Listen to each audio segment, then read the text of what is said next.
Setelah berpuasa 1 bulan lamanya, berzakat fitrah menurut perintah agama. Kini kita beridul fitri berbahagia.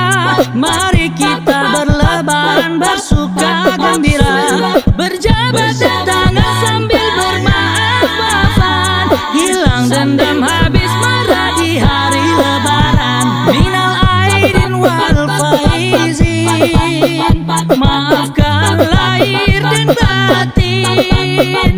Selamat para pemimpin, rakyatnya makmur terjamin.